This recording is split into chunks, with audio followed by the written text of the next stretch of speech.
Today we are here to talk about how my reading is going so far in the month of March, and we'll see how this goes, because I don't know, I'm in a weird space with reading. As I thought, coming down from like the beauty and amazingness that was February, I am starting to feel slightly slumpy, but it's not slumpy, it's just that, like, I don't know. I had so many hits back to back to back that now it's like, yeah, I mean, this is good. That's fine. It's whatever. But I don't know. I'm losing some of my steam, and I do think I over planned probably for this month. So I don't know. It's weird because I definitely have things that I want to talk to you guys about that are good, but I feel I'm just in a weird topsy-turvy kind of place. Anyway, I'm recording this on my lunch break, so I need to try to keep this like snappy and with not too much editing. So let's channel that and let's talk about what I've read, what I'm currently reading, and what I might read next. I'm not gonna be able to tell you a lot about what I might read next because a lot of it is secretness, but let's start with what I've read. Okay, things that I'm not going to tell you more about now because I'm going to talk about them as hits at the end of the month. The Last Word by Taylor Adams, which is utterly wackadoo, and I loved it. So I'll talk to you guys more about that at the end of the month. And then When the Moon Turned to Blood by Leah Sotilli, which is about the Lori Vallow Chad Daybell situation. So I'll talk to you guys about that at the end of the month. Everything else, though, I think I can chat with you about. So that's kind of nice. Though that does go to not a lot of highs or lows. Even though I've read quite a few books, most of them I can just go ahead and tell you about because I don't have super passionate feelings about them. Okay, we'll just start at the beginning and work our way down. The Adventures of Amina Alsarafi. It's Sarafi, but I keep wanting to say El Safari. I don't know why. Anyway, Amina Alsarafi by Shannon Chakraborty. So good. This one is definitely living up to the hype. This has been one of the most hyped fantasy releases for this year. I think it really earns the hype. It was a Book of the Month Club pick, so if you were, if you're a subscriber and you were on the bubble with it, I would recommend it if you want to do it as like an add-on in a future month. But it's basically exactly how it's been sold, which is retired lady pirate is brought out of retirement for complicated backstory reasons and has to go on a questing adventure. The thing that kept me from absolutely loving this is that the pacing I thought was a little off. I wish that there was a little more character work. I think this is going to be one of those series though, where by the end you absolutely love the characters, but like it's going to take some time to have all of those moments that you want to have. But she is a great character. Amina, our main character, is a great character. And then there's some really good like side crew kind of characters. I think I'm personally going to wait until the series is entirely finished and then go back and do like a full binge because it's very much an adventure questing kind of story. And I want to know, like when it left off, I was like, but I want to find out what happens with the quest, which is a good thing, but I want to wait until it's all out. I don't want to wait in between books. So I think that one lives up to the hype, and I'm looking forward to the future books. Then Gillmat by Honey Phillips wrapped up that sci-fi romance series that I was talking to you guys about in February. So the last book came out in March, and I think it's the weakest of the series, to be honest, but it was fine. I gave it 3 stars, but it's definitely, I really like that 7 Brides for 7 Brothers alien romance series, and I wish Gillmat, who I thought was a really intriguing character, had a little bit better of a story, but I did like the macro plot wrap up. So I gave it 3 stars, which I thought was the weakest, and I think that's pretty good for a sci-fi romance series. So I really recommend that one. Oh, The 11th Hour by the McElroys. So this one is the 5th book, I believe, in this graphic novelization series of their original season of their D&D podcast, which I absolutely ate up when it was first being released, and I am still really enjoying the graphic novelizations. I think I've given every one of these 4 stars. So I think that quality-wise, this is a very consistent series where it's not the best fantasy graphic novel I could imagine, but it's really well executed. And I think if you are a fan of the podcast, it is worth seeking out this version of it because I think It just does some interesting sight gags and stuff with things that we heard on the podcast. So this did not disappoint. We've only got 2 more installments, so we're rounding the bend here. And then I did a nice little jag of reading from my wrapped TBR pile. So I read 3 and I unwrapped a 4th one. Some people have asked about seeing me react and stuff. It is going to be its own video at some point, so don't worry, you'll get the full experience at some point. But for now, I'm just going to tell you I DNF'd 2. Not because they were horrible, I just realized I was going to DNF them. So I did.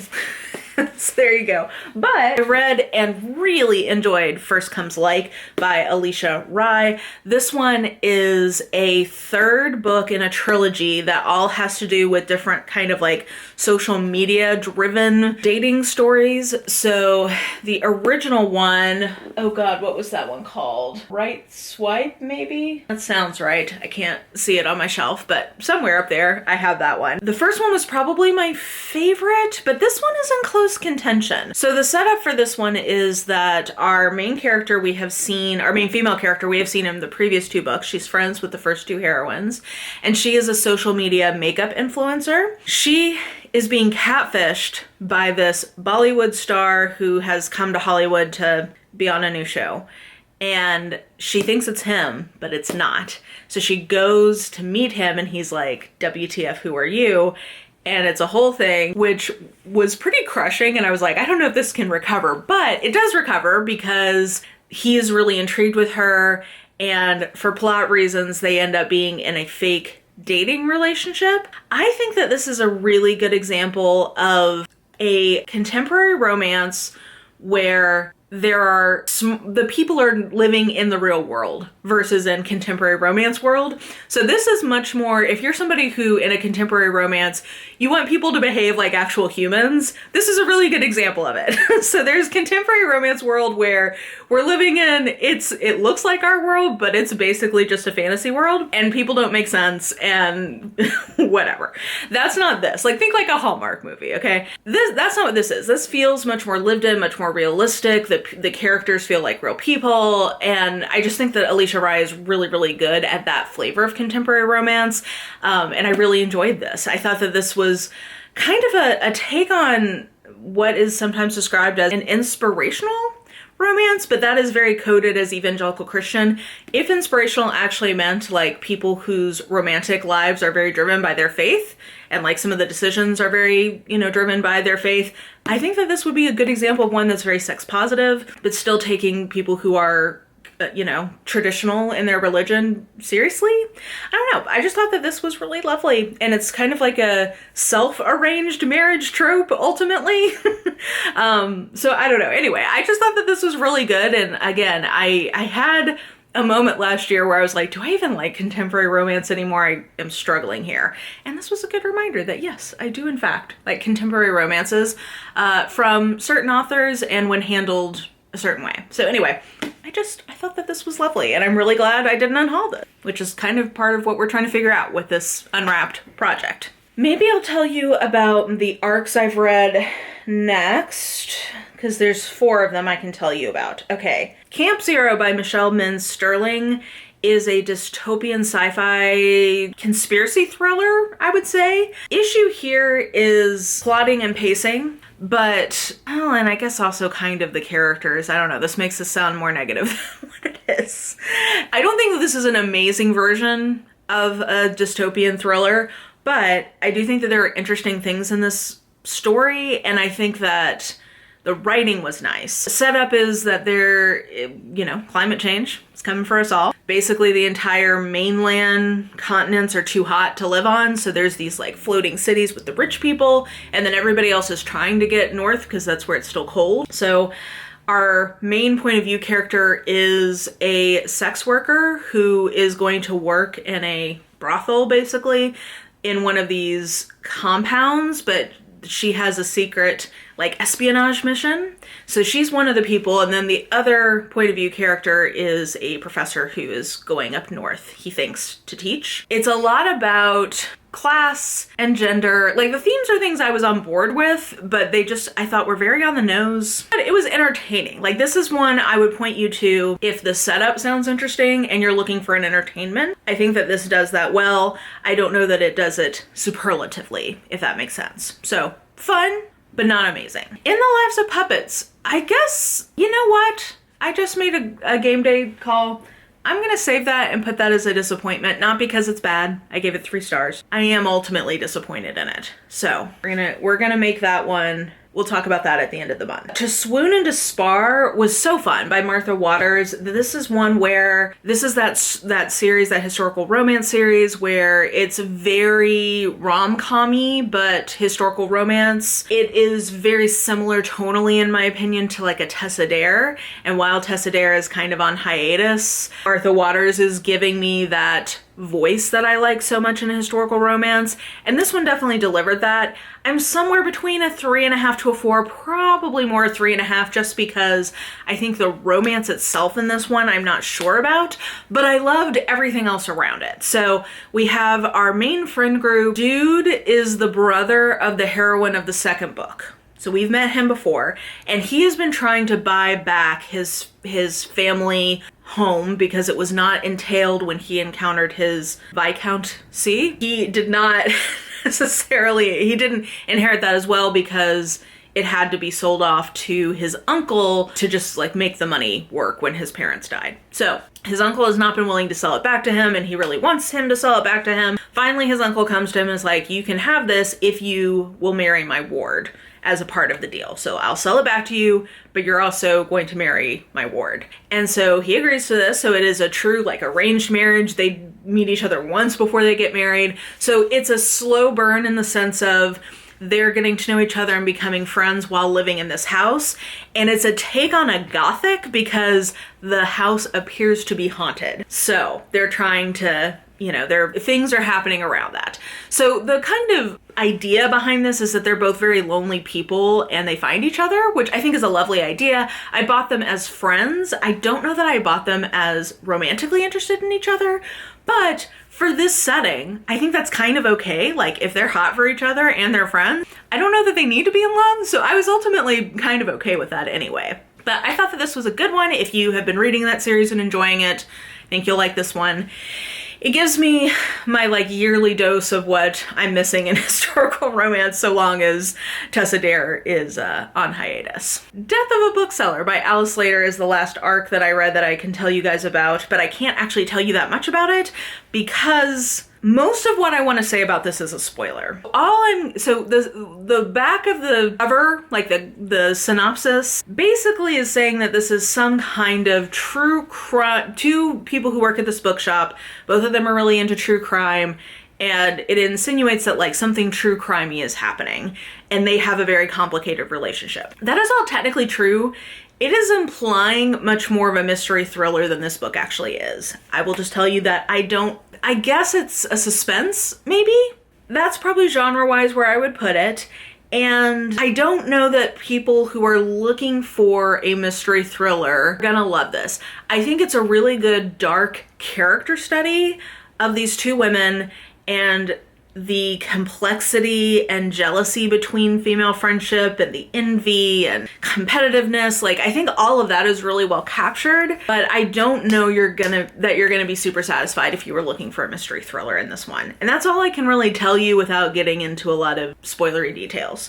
So I gave it a 3.5 because I think for what it is, it's a pretty good version of it. It's not what I wanted from the story, so I'll just leave it at that because I don't want to spoil you. So those were the arcs that I read. I can tell you about.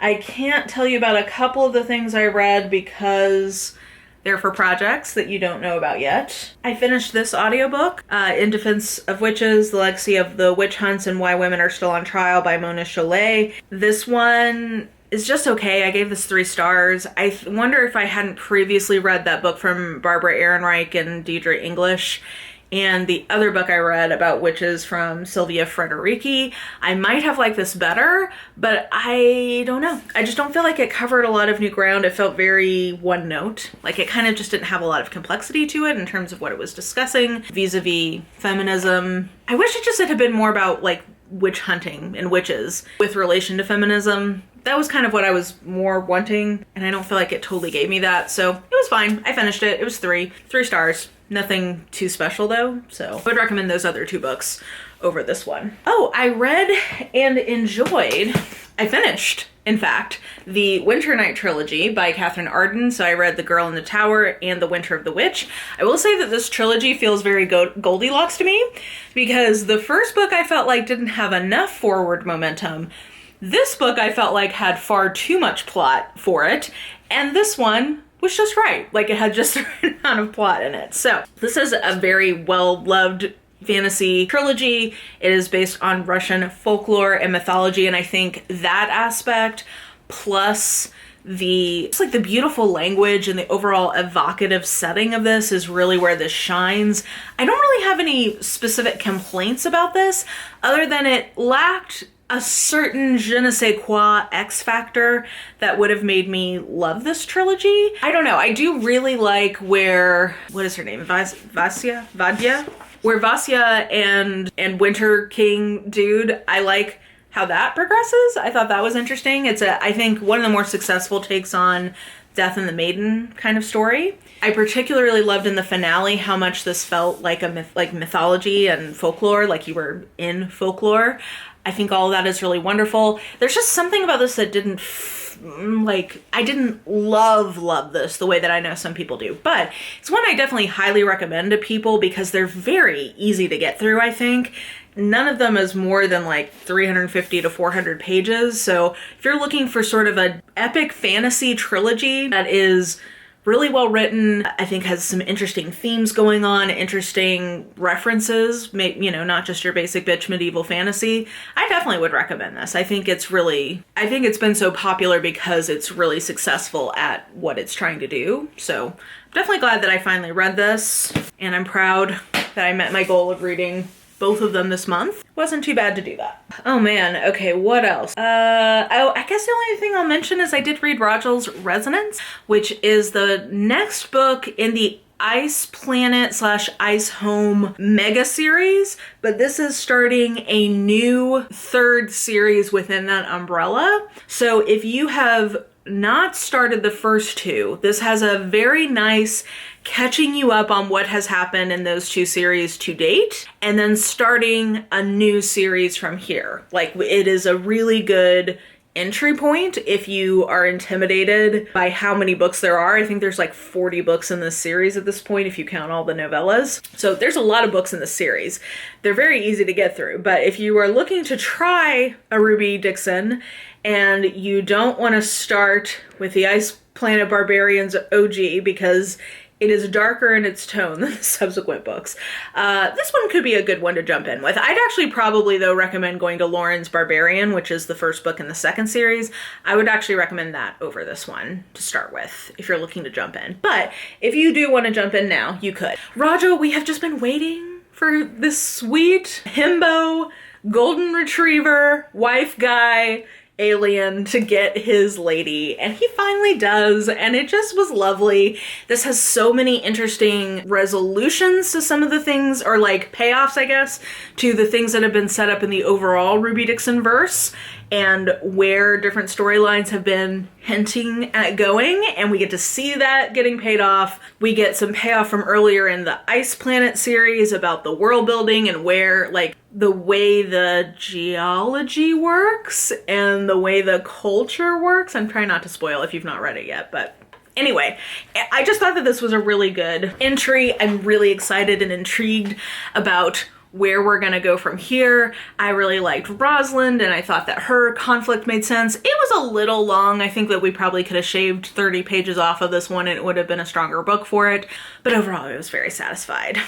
And I heart Rajal, so I was very glad that he finally got his happily ever after. So happy for him.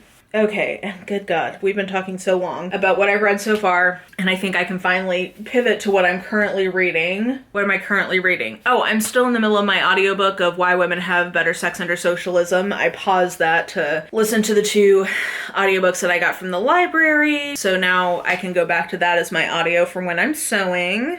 And then am I technically in the middle of anything else I can tell you about?